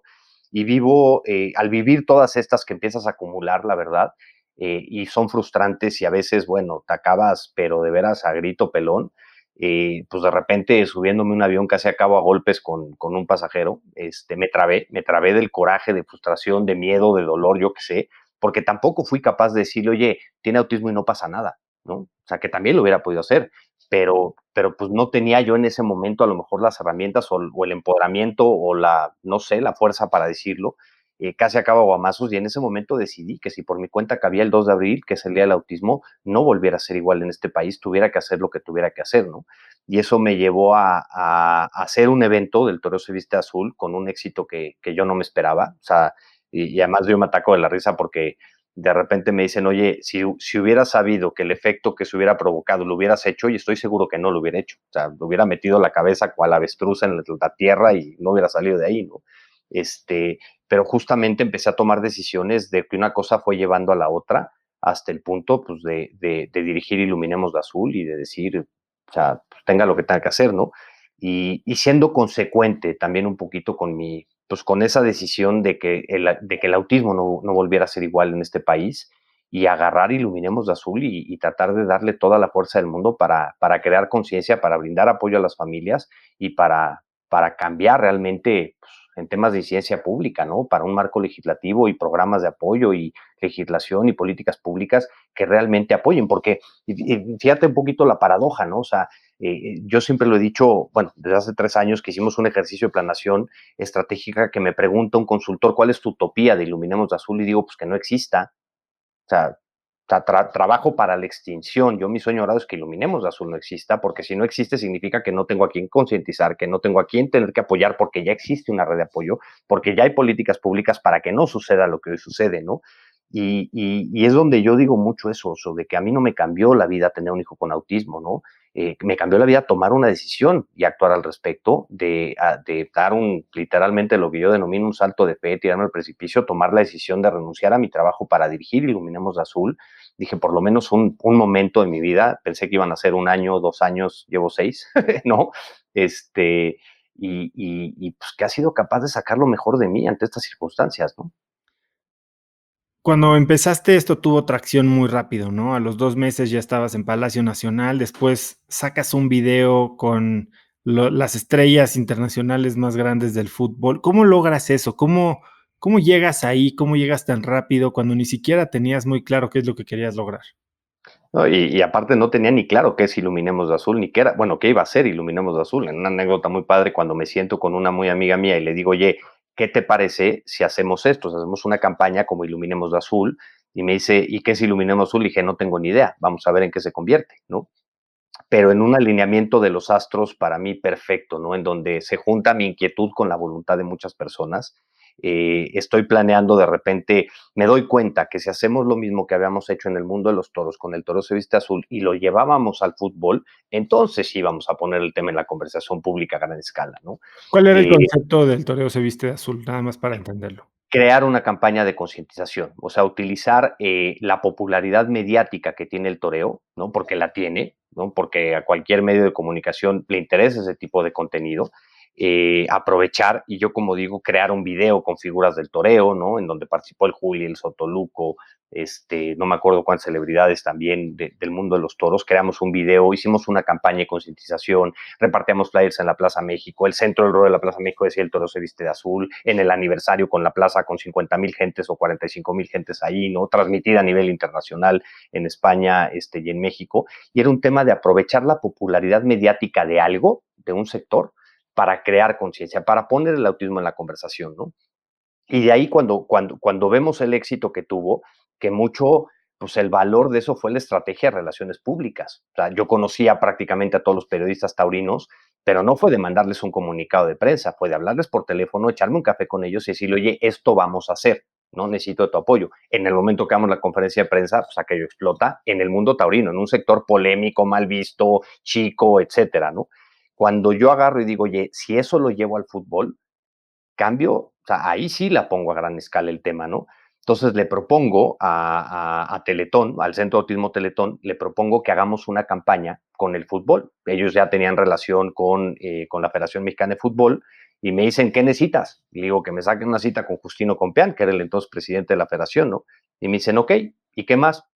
Pues nada más, y vemos, ¿no? Cuando llego con Justino tiene un nieto con algo muy parecido al autismo, y le presento y ve el logotipo y dice Iluminemos de Azul por el autismo, lo ve y me dice, ¿qué quieres hacer? Y yo iba con 3 ideas, y de repente se pone creativo Justino Compeán y empieza a armar, bueno, o sea, yo digo, haber tenido a Justino Compeán como creativo de la campaña ha sido lo mejor que me pudo haber pasado en la vida, ¿no? En un alineamiento de los astros todavía más perfecto, me busca la esposa del Jimmy Lozano. Jimmy Lozano fue bicampeón con Pumas, un futbolista con una trayectoria muy buena, para decirme, oye, queremos hacer mi esposo y yo no sabía quién era su esposo, queremos hacer mi esposo y yo una campaña como la que tú hiciste con los toros, pero en el fútbol. Y le dije, ¿qué crees? Aquí está la campaña ya, ¿qué hacemos? Y me dice, yo me encargo el video. Y dije, ya la hice. Si yo busco a Rafa Márquez, no vas a ver ni quién soy. Si el Jimmy Lozano le habla a su cuate, Rafa Márquez, ya la hicimos, ¿no? Y fue como una acción llevaba a la otra, ¿no? Una acción positiva llevaba a la otra. Y yo empecé a vivir momentos, Oso, de repente estar en la Universidad de California, literal en Los Ángeles, en un entrenamiento a puerta cerrada con la selección mexicana, teniéndome que comportar, de decir, güey, no saques tu cámara, 0 selfies aquí con el Chicharito, ¿no? Compórtate, vienes de chamba. Y de irme con todos a la zona mixta, con todos los reporteros que cubren a la selección, que son casi 600, ¿no? Afortunadamente, uno por uno, con el apoyo de Miguel Gurwitz, que fue en prepa conmigo, y tenemos una buena amistad, a platicar con cada uno lo que íbamos a hacer, ¿no? Así decir, le dábamos su pulsera, su pin, su nariz azul y demás. La idea de las narices azules fue de Justino. Y de repente, cuando nos damos cuenta, tenemos a un crew de 5 personas en Europa, que yo no fui, que son de las cosas que no sabes cómo me persiguen, de decir, me perdí de esa experiencia, ¿no? Que yo soy fanático del Barcelona y de repente me mandan una foto de Xavi Hernández con el jersey de Iluminemos de Azul. Yo lloraba de la emoción, ¿no? Pero lo que fue picoso, teníamos confirmados a Chicharito, a Paco Memo Ochoa, a Héctor Moreno, a Rafa Márquez y a Andrés Guardado. Y párale contar. Digo, párale contar, digo, con esos, yo dije, ya lo hicimos, ¿no? Yo cuando vi Chicharito, Palomita y Rafa Márquez, Palomita, dije, yo ya, con estos dos tenemos, ¿no? Se va el crew a Europa, graban a Paco Memo Ochoa, se regresan a Madrid y llega el Chicharito con Lucas Vázquez, ¿no? Y de repente llega, ¿cómo se llama? Luis García, el que jugó en el Barcelona y en el Atlético de Madrid, con Coque. Y de repente fue de, güey, cambien el guión. O sea, ya apoyemos el autismo en México, ya no va, apoyemos el autismo, ¿no? Se van a Barcelona, graban Héctor Moreno, por azares del destino, el Jimmy Lozano había estudiado su licenciatura, o como se le llame el tema de director técnico en el Barcelona. Llegan a Barcelona y pueden grabar a Xavi y a Marc Bartra del Barcelona. Se van a Verona, Italia, a grabar a Rafa Márquez, y estando en Verona, y fíjate el alineamiento, Lorenzo Buenaventura, el preparador físico de Pep Guardiola, tiene un hijo con autismo. Entonces, el cuate del Barcelona le marca a Lorenzo Buenaventura para decirle, oye, hay un grupo aquí de mexicanos que están grabando un video que está impresionante y que está cañón, creo que es algo que te puede interesar. Y agarra y dice, diles que se vengan a Múnich mañana y que graben a cualquiera, a quien quiera, ¿no? Me hablan a mí para avisarme y digo, güey, ¿qué necesitan? O sea, avión privado, helicóptero, o sea, conseguimos lo que sea, pero se van ahorita, ¿no? vuelan a Múnich y graban, para terminar, yo digo, la cereza del pastel, a Robben, cuando estaba todo el tema de Nora Penal, a Guardiola, a Thiago Silva, y grabamos un video con 23 internacionales del fútbol, 6 campeones del mundo. ¿Cuáles son las probabilidades que un güey agarre y diga, quiero hacer un video y salga eso, ¿no? Fue un alineamiento perfecto de los Astros y se juntan las dos cosas, ¿no? El contenido con las estrellas de fútbol, con la selección mexicana y también un apoyo de la televisión por parte de Televisa y de TV Azteca épico. O sea, de que le dimos el contenido y explotó de una manera que no estábamos preparados, ojo. Oye, Gerardo, a ver, hablas de alineación, pero yo no creo que sea alineación. Fíjate lo que me estás diciendo. Todo mundo con quien te sentaste no se alineó. Tenía un personal stake en el juego. El tema es que de esto no se habla. No sabes quién tiene un niño con autismo, no sabes qué es lo que está pasando. Y es así para, olvídate del autismo, para cualquier situación. ¿Cuánta gente no tienes ahorita con alguien sufriendo COVID o con alguien con alguna discapacidad o con alguien sufriendo algún tipo de enfermedad muy oscura que crees que es oscura porque a la gente le da hasta pena hablar de ella? Y creo que en la medida en que abres la conversación, se pueden generar estas redes de colaboración que solo hacen que sea mejor para todo mundo. Totalmente, y aparte, la verdad, mapeamos un poquito eso, ¿no? O sea, cuando yo supe quiénes tenían un hijo con autismo, ¿no? Que me podían ayudar y 4 personas muy importantes en este país, yo dije, oye, o sea, no puede ser que estas 4 personas tengan un hijo con autismo y aquí no pase nada, ¿no? Y es donde digo por andar de hocicón, ¿no? Ahora sí que como el chiste del león y el changuito, ¿no? Pero agarro y digo, a mí siéntenme con 2 y yo me encargo. Y cuando me di cuenta estaba sentado con esos 2 y me encargué y me tuve que encargar y quise encargarme, no es que hubiera tenido que, ¿no? Y mira, es un poco, o sea, si ese alineamiento de los astros se busca, se crea y pues esas oportunidades también se crean, ¿no? Y afortunadamente la voluntad de todas estas personas que participaron fue épica, épica y haberles podido llegar con una forma fácil, decir qué necesito de ti, cómo me puedes ayudar. No, oye, quiero hacer una campaña con la selección mexicana y cuando me di cuenta tenía la selección mexicana así, tapete rojo a decir haz lo que quieras, ¿no? Y de repente, oye, por acá, y de repente con los medios de comunicación, pues teniendo un alto ejecutivo en ese entonces de Televisa, presidente de contenidos de Televisa, y de repente le llego y le digo, oye, este es el contenido que queremos generar. Y nada más les dimos el contenido y se hizo así, ¿no? Hay que saber qué pedir, ¿no? También, y ponerla fácil, oso, porque fíjate que mucha gente, y algo que yo he aprendido, ¿no? Y cuando empecé Iluminemos de Azul, si yo los hubiera buscado a todas estas personas a decir, dame un donativo, porque quiero empezar Iluminemos de Azul, probablemente me hubieran mandado por un tubo, por más dinero que tuvieran, porque todo el mundo les pide. Fui a pedirles algo que me pudieran dar, que me pudieran ayudar, ¿no? Dentro de su propia línea de acción. Has hablado de que dar una conferencia es más sobre aprender que sobre enseñar. Y hablaba justo de eso hace poco también con Pato Bichara y él tiene esta misma mentalidad en Collective Academy. ¿Tú por qué piensas así? A mí lo que más me gusta de dar conferencias, Oso, es cuando me preguntan, porque me reta, me reta y me abre la mente a mí mismo, ¿no? Y de repente dar respuestas que salen, o sea, es increíble, ¿no?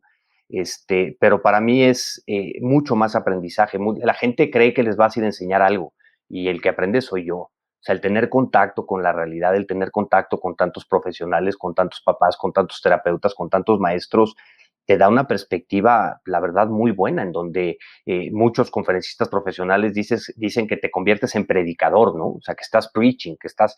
Y yo digo, a ver, yo no predico, yo comparto una parte de mi historia, comparto lo que creo, ¿no? Comparto lo que siento o lo que creo de muchas cosas. Y cuando te preguntan y te hacen reflexionar a ti, es un ejercicio increíble de aprendizaje cañón. Y aparte, conforme lo exteriorizas, conforme lo planeas, conforme lo documentas, conforme lo vas haciendo, es un aprendizaje bestial, ¿no? De repente me hablan un día y me dicen, oye, en una universidad de San Luis, Gerardo, queremos que nos des una plática de marketing social, ¿no? Pues es lo que hace Iluminemos de Azul, marketing social, marketing con causa. Dije, encantado de la vida. Prepararlo ha sido de las mejores experiencias de mi vida, ¿no? Preparar esa conferencia, de darte cuenta de, claro, lo que estás haciendo es esto y cómo lo estás ejecutando y demás, ¿no? Y cómo lo transmites a estudiantes, pues para que tengan una mentalidad un poco más abierta acerca de también el mundo de la mercadotecnia, ¿no? Hablando de marketing social, este año has hecho cosas bastante disruptivas, diferentes, digo, como me lo platicabas al inicio, ¿no? Ha sido un año difícil. Cuéntame qué retos ha enfrentado Iluminemos de Azul este año y qué cosas has intentado para, pues ahora sí que para sortear la tormenta.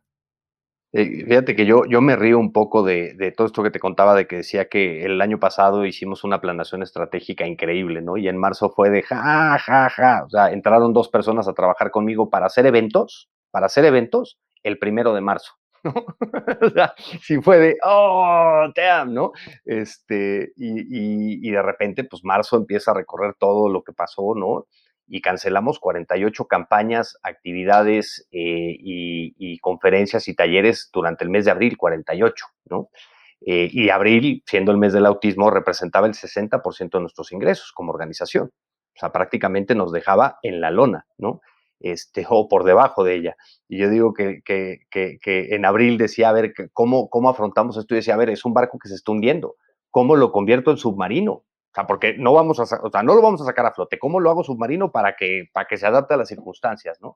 Y y fue una vez que cancelamos todo y de repente decir, oye, viene el 2 de abril, ¿qué hacemos, no? Y se me ocurre agarrar y decir, pues una caminata virtual. Si ya tuvimos que cancelar la caminata de Reforma, que el año pasado tuvimos 5,000 personas, pues una caminata virtual. ¿Y cómo lo vamos a hacer? No tengo ni idea, güey, pero tú anúnciala. Y ahorita vemos y montamos una landing page, hicimos todo, ¿no? Y de ahí en un ejercicio muy padre con mi equipo de trabajo, en toda esta crisis y de decir qué hacemos, agarro y les digo, a ver, quiten el autismo de la conversación, olvídense el autismo, ¿no? ¿Para qué somos buenos?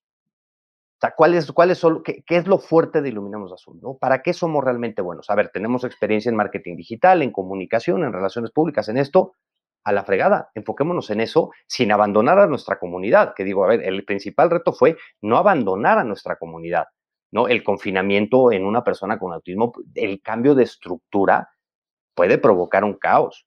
El tener una persona con autismo que sea hiperactiva en un departamento, imagínate lo que puede ser, y en un departamento en el mejor de los casos, una casita, o sea, puede ser un reto, ¿no? Entonces era el reto de no abandonar nuestra comunidad y cómo nos reinventamos y rápido, porque el 29 de marzo estábamos planeando la caminata virtual del 12 de abril, ¿no?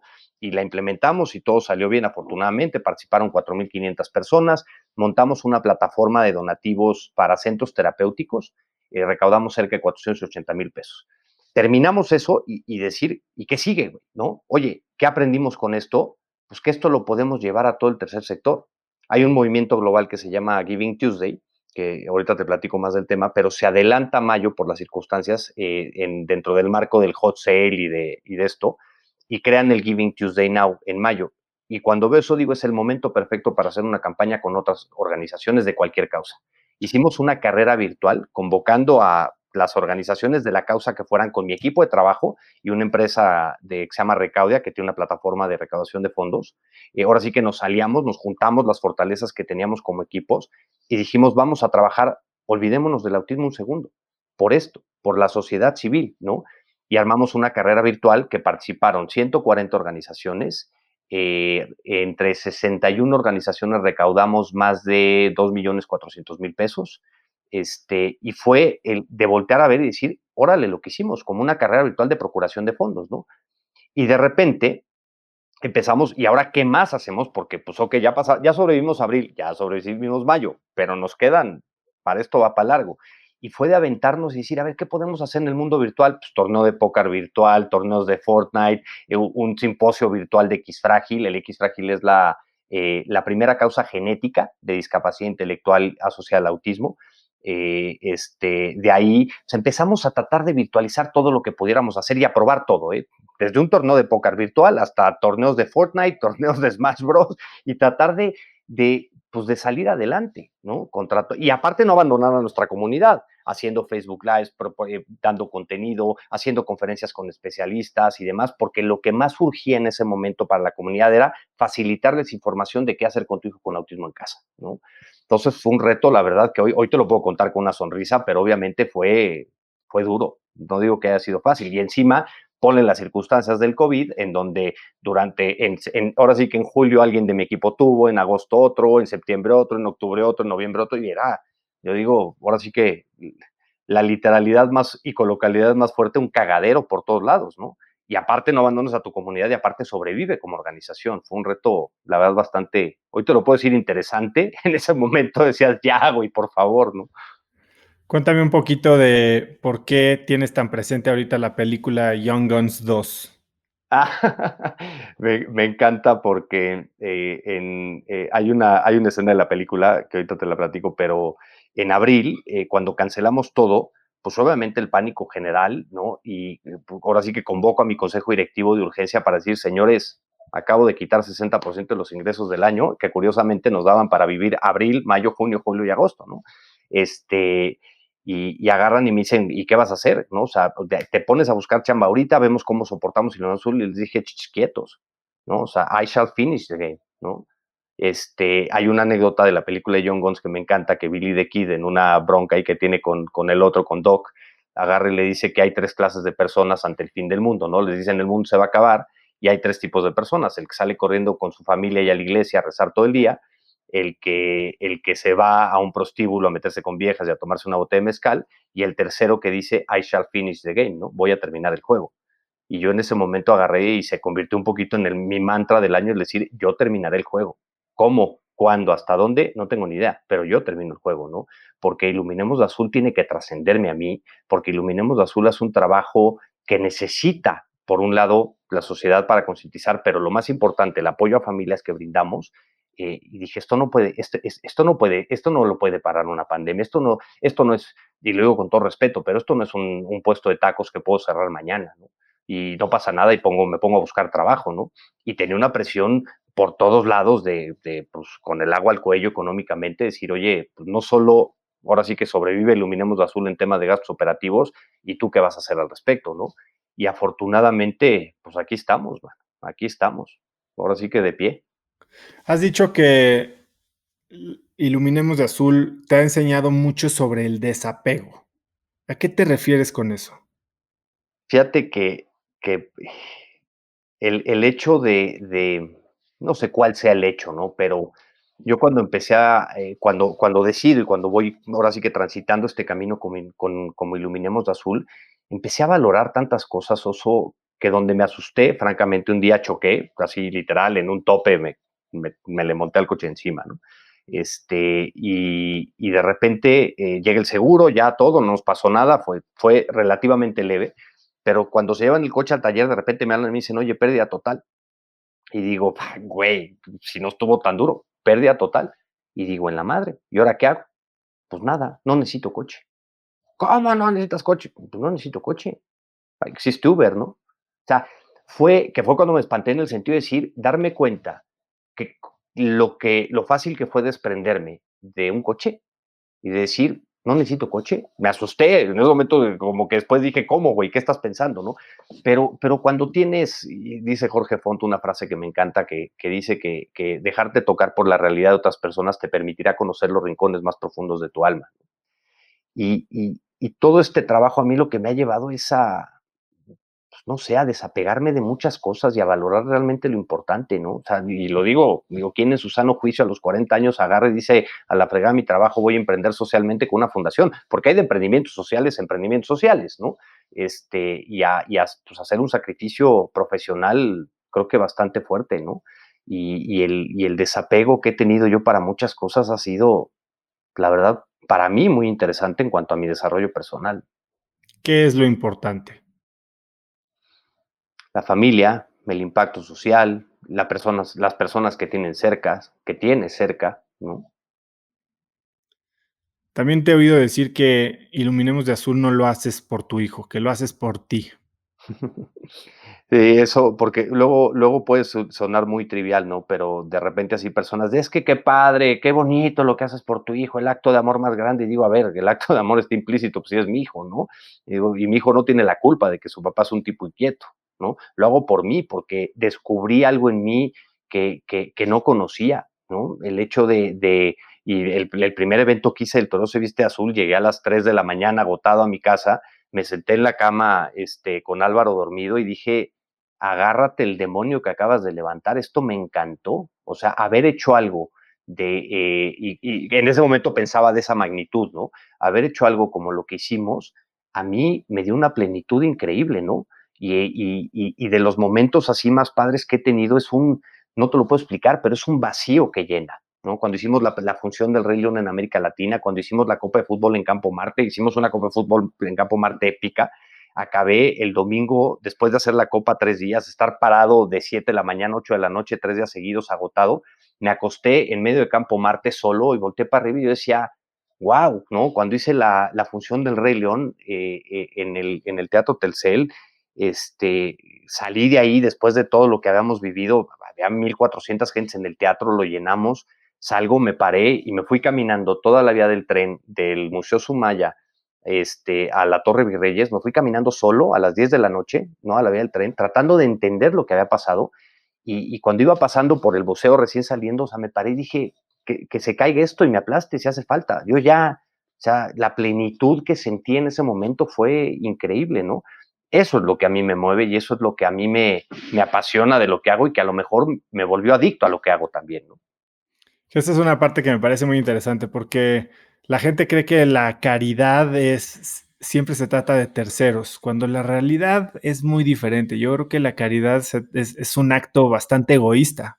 100%.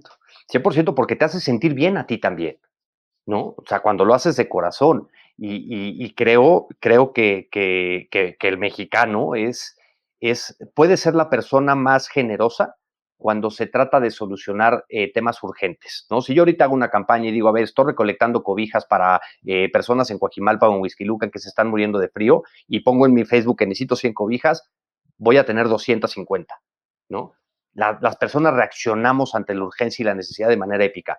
Pero cuando hablamos de inversión social o cuando hablamos de filantropía, la gente no tenemos ese chip. Cuando es un tema de decir, oye, queremos transformar una realidad a futuro, como educando a la sociedad, creando programas de inclusión en la escuela, haciendo cambiar de chips a la sociedad en general, ¿no? Que es un cambio cultural, es un cambio de pensamiento, que a lo mejor no lo vemos tú y yo, que a lo mejor yo hoy trabajo para algo que no voy a ver, ¿no? Ojalá y sí, no sé, pero existe una diferencia muy fuerte en cuanto a la caridad y la filantropía, ¿no? Y muchas veces creo que la sociedad tiene que entender que mucho más allá de resolver una urgencia, también hay un tema de inversión social y hay organizaciones que promovemos otro tipo de acciones que también necesitamos apoyo, ¿no? ¿Qué proyecto es el que más te emociona de los próximos 18 meses?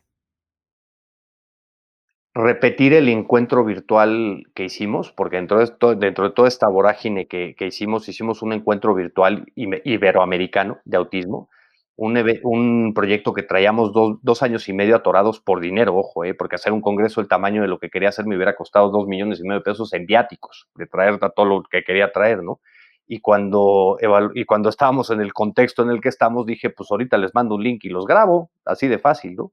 Y hicimos un encuentro con 110 ponentes, 56 conferencias y 12 paneles, y la verdad en un esfuerzo muy padre. Yo creo que es uno de los proyectos más padres que me entusiasman. Y otro, para mí sería hicimos varias pruebas piloto de un programa de apoyo de padres para padres, de familiares a familiares, en donde a través hacemos cuartos de Zoom con una metodología para hablar del tema con papás, donde hemos este año beneficiado a 160 familias, y el hecho de poderlo sistematizar para poder escalarlo, me trae, bueno, no sabes la ilusión que me causa el poder estructurarlo para poderlo escalar, porque hoy la ventaja es que nos quitaron la barrera geográfica, nos quitaron la barrera presencial, ya no existe eso. ¿Cómo tomamos ventaja de eso? Pues para escalar nuestro impacto, ¿no? Yo creo que son los dos proyectos que más me entusiasman hoy por hoy. ¿Y cómo puede alguien involucrarse con Iluminemos de Azul, apoyar?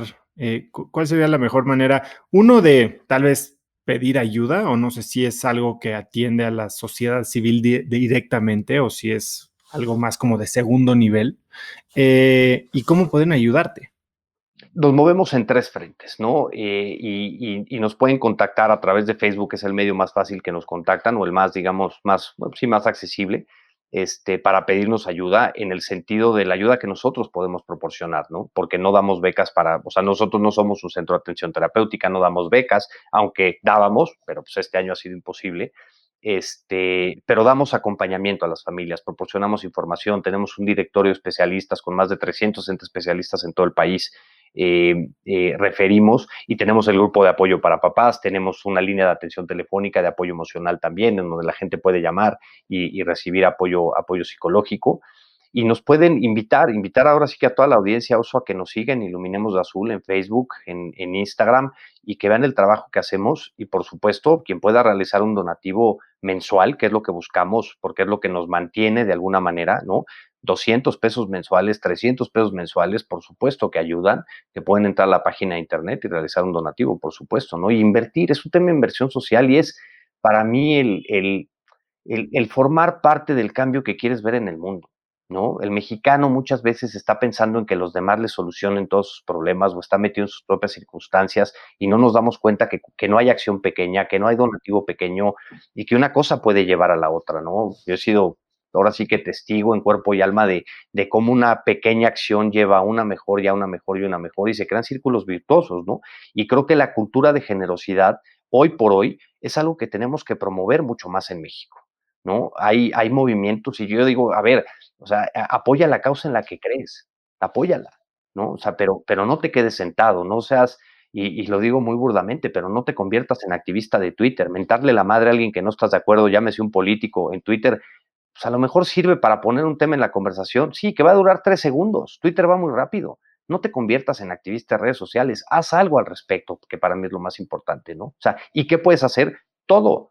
Oye, tienes la capacidad de donar mensualmente, dona mensualmente. Puedes donar parte de tu tiempo, dona parte de tu tiempo. Yo tengo una cantidad de voluntarios en temas de eventos, en temas de marketing digital, en temas de despacho de abogados, ¿no? Que nos pueden ayudar. Eso trata de sumar y creo que si algo nos ha enseñado el terremoto, ahora la pandemia, es que unidos, ahora sí que sonará muy trivial, pero unidos somos mucho más fuertes y juntos vamos a llegar mucho más lejos y necesitamos de apoyo todos y creando comunidad. ¿En qué página precisamente pueden entrar para donar o para postularse como voluntarios o hacer algún tipo de colaboración? En www.iluminemosdeazul.org. Y mira, sé que te escuchan y que nos están escuchando pues, muchos empresarios, muchos emprendedores, ¿no? Pero mucho más allá también luego de pedir un donativo, el sumarnos, ¿no? Muchas veces que buscamos la potencia que nos dan las empresas y la potencia que nos dan las marcas, ¿no? O sea, hemos hecho campañas, por ejemplo, con Krispy Kreme de venta de donas azules. Hemos hecho campañas con Volaris de un viaje de conciencia y brandeamos un avión, una cosa padrísima, ¿no? Hemos hecho campañas con Wingstop de venta de lotes, en donde el corn, ahora sí que el Wingstop corn es a beneficio de Iluminemos de Azul. Hemos hecho campañas, hemos vendido tacos de tortilla azul con el farolito, ¿no?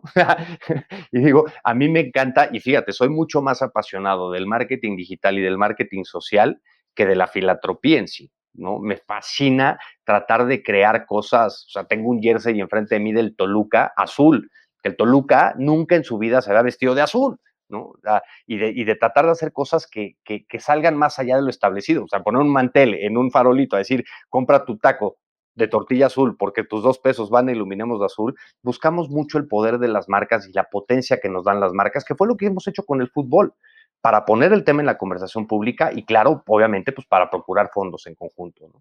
Que es algo que hizo muy exitosamente Red, ¿no? Con el Es el tema del modelo SIDA. de Red y es el modelo del cáncer de mama, ¿no? Y no hemos inventado hilo negro, hemos adaptado y hemos identificado lo que yo considero mejores prácticas. Yo cuando empezamos a ver qué podíamos hacer como Iluminados de Azul, me agarré y dije, a ver, ¿qué organizaciones hay allá afuera? ¿Cuáles me gustan lo que están haciendo, sin importar la causa que lo estén haciendo? ¿Y qué cosas puedo hacer, ¿no?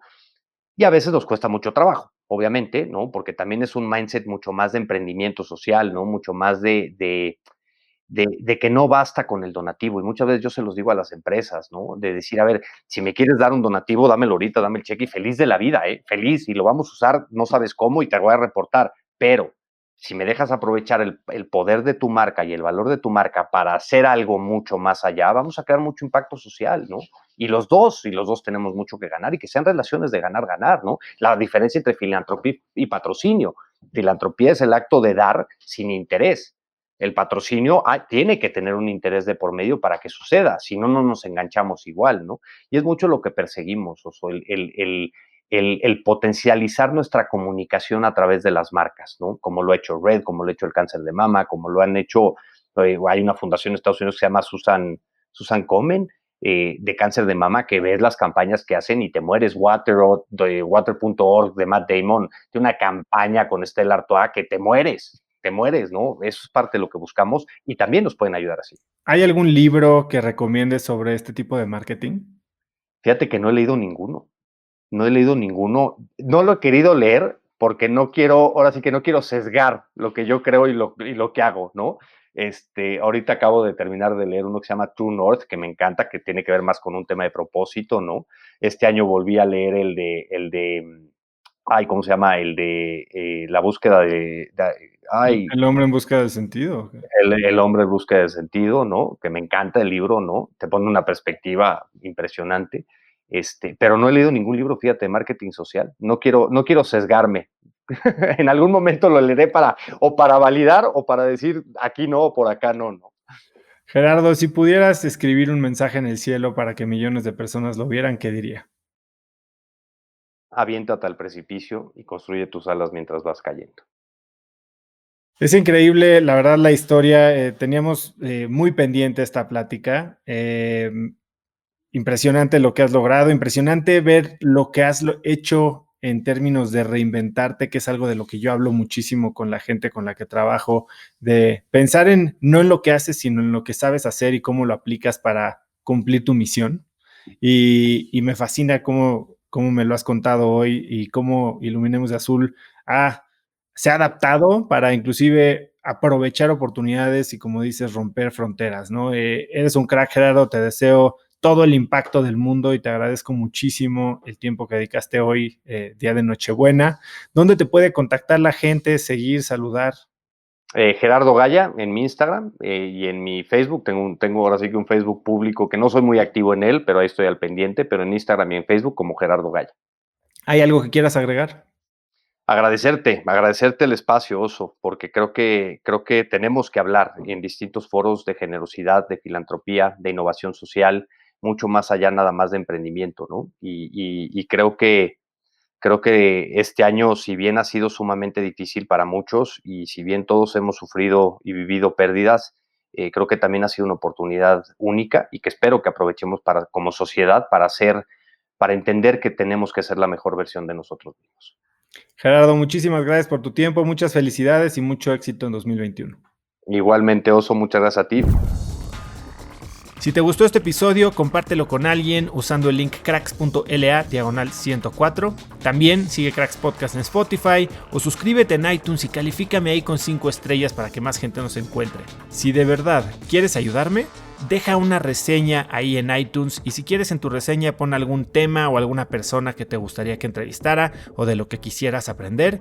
Yo la voy a leer y con mucho gusto generaré el contenido que quieres. Mencióname en Instagram o Twitter con la lección que más te llevas como @osotrava y no olvides mencionar a Gerardo como @Gerardo_Gaya, Gaya con Y. Puedes encontrar links a todo lo que hablamos hoy en cracks.la/104. Y eso es todo por hoy. Yo soy Osotrava y espero que tengas una semana de cracks. Si quieres recibir un correo mío todos los viernes con las cosas más interesantes que encontré en la semana, entonces no puedes dejar de suscribirte a mi newsletter Viernes de Cracks. Viernes de Cracks es un correo muy corto con 5 tips, hacks, recomendaciones de documentales, libros, apps, artículos o cosas que me recomiendan y que creo que pueden hacer mejor tu fin de semana o ayudarte a empezar una buena conversación. Son muchos miles de personas las que ya lo reciben cada semana y si quieres recibirla tú también, puedes ir a cracks.la/viernes y muy pronto estará en tu inbox.